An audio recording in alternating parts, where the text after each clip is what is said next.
হরে কৃষ্ণ দর্শক বন্ধুরা, আজকে একাদশীর তিথিতে ছোট্ট একটা টিউটোরিয়াল ভিডিও এনেছি। আজকে ভগবান নৃসিংহদেবকে আমি 1000 তুলসীর মালা করে দেবো, মানে 1000 তুলসী পাতার মালা করে দেবো। তো প্রথমে আমরা তুলসীগুলোকে ভালোভাবে বেছে নিচ্ছি এবং বেছে বেছে জড়ো করে এইভাবেই সংগ্রহ করেছি। তো এখানে 1000 তুলসী পাতা রাখা রয়েছে। তো চেষ্টা করব যাতে সুন্দর করে আপনাদের সামনে ভিডিওটা আমি প্রেজেন্ট করতে পারি। তো দেখুন, একটা লম্বা একটা দড়ি নিয়েছি, বা সুতো আপনারা নিতে পারেন। আমি সুতোই নিয়েছি, নীল রঙের সুতো, যেটা আমরা সাধারণত জামা কাপড় সেলাইয়ের কাজে লাগিয়ে থাকি।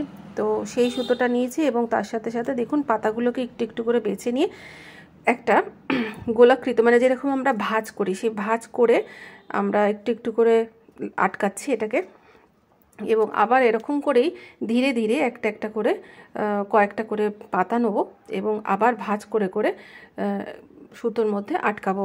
যেরকম আমরা সুতোতে যেরকম গিট বাঁধি, ঠিক গিট বাঁধার আগের মুহূর্তে একটা ফাঁকা জায়গা করে ওর মধ্যে করে পাতাগুলোকে আটকে দিতে হবে। তো আমি গুচ্ছ গুচ্ছ করে পাতা নিচ্ছি, যেহেতু এখানে 1000খানা পাতা রয়েছে, তাই 1000খানা পাতা করতে গেলে একটা একটা করতে গেলে অনেকটাই সময় লাগে।